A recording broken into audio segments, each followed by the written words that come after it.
I will always provide a safe and trusting haven for my patients. I will remain objective in my relationships. I will not violate the physical boundaries of the patient. And will always do no harm.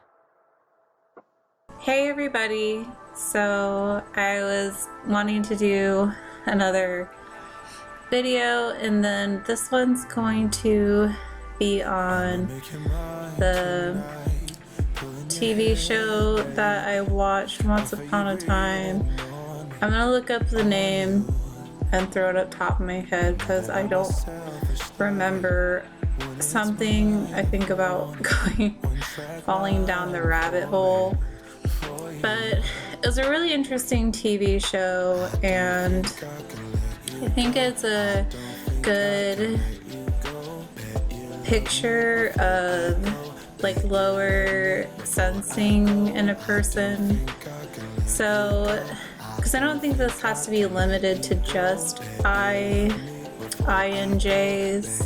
I think it could be any lower sensory person perhaps, and then maybe other people who have extroverted sensing in their stack will relate to this. But I think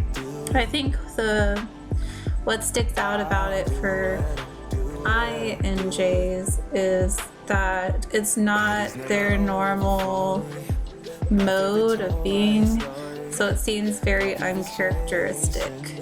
I guess I'll start with the show. So the show, it's a female lead character, and I do think she's probably an INFJ, at least a good representation of this stressed out loop. The backstory, it's going to be a little detailless.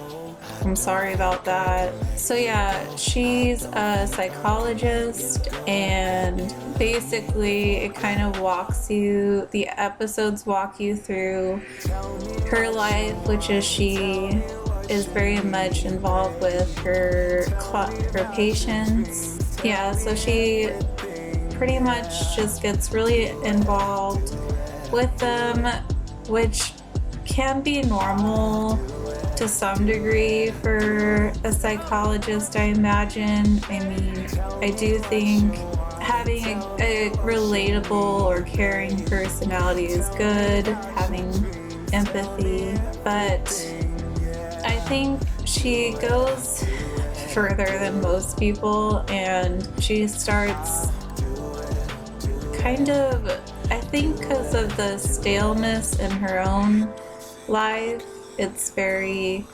monotonous and kind of the same thing is happening every day. She has a kid and a husband, and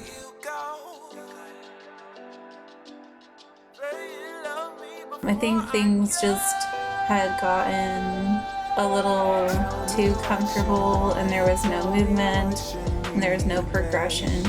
And so she was leaning on her clients as a way of getting something new, I think. And so this one client that's a male, she's helping him with his grief through his breakup, because I believe he's depressed, and if I remember right, he was using substances, but he was just having a really hard time because he had this dependency on the girl that he just broke up with, more of a severe dependency. And so that's all he wanted to talk about with her, was this relationship that he just got out of. And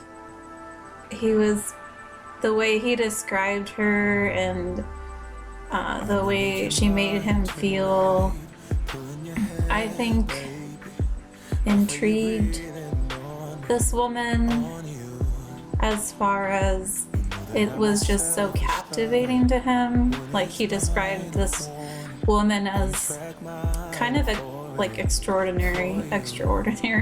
So I think she was interested, like the way he described her.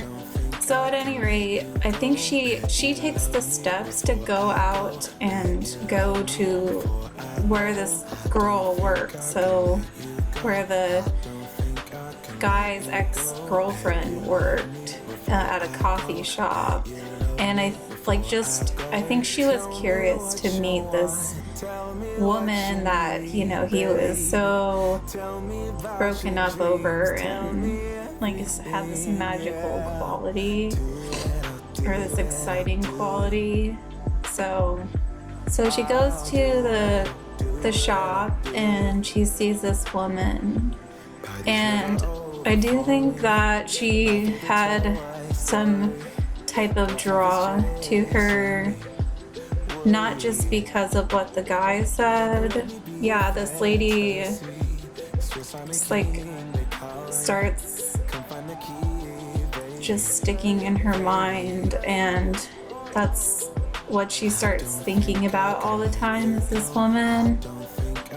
And then since she initiated contact, she starts talking with this girl as like a friend at first, or something neutral-ish. But the girl is like an ESFP, so she puts it all out there, and it's very direct, and she invites her, I think, out to see her play, because she of course is like in a band, and she has this like very like, it's just an extreme lifestyle, but also, I mean, it's exciting. And so I think the counselor is just she's just very captivated and interested in this. So she takes this girl up on the offer, and she starts like building this rapport and consistent like outings with this girl. But she's like sneaking around, not really telling her husband where she actually is.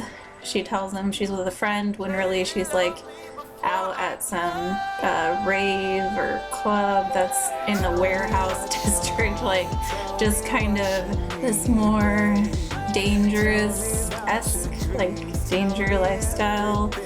But yeah,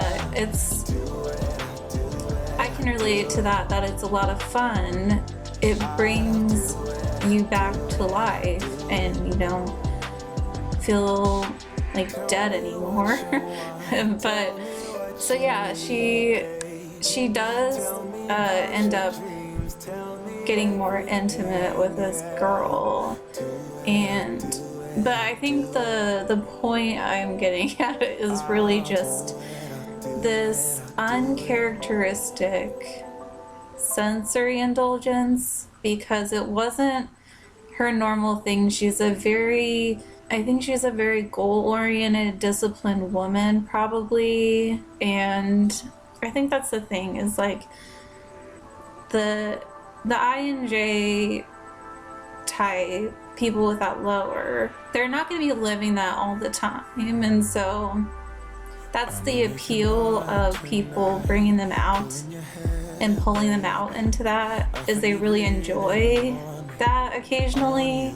I would say if someone is neglecting that part of themselves, it'll probably come out. I do think a lot of it's a stress function.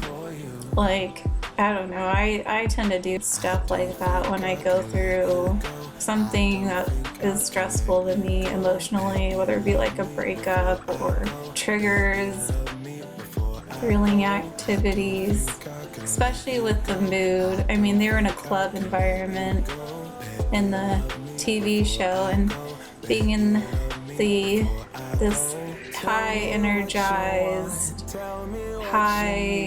usually there's like a lot of emotions, but they're usually like high expression, and like usually places like that are feel good. So I mean, you could have a place that was overly not feeling good, and then that won't produce the same reaction or experience. But I think that's what it's searching for, the people, if that's what they're searching for.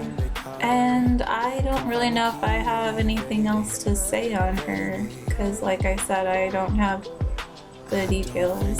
It's just a good example. And I wanted to wear this because it's not something I normally wear around, but that's something I would wear in those modes. I bought it on a whim to go to a club with my friend, so yeah. Tell me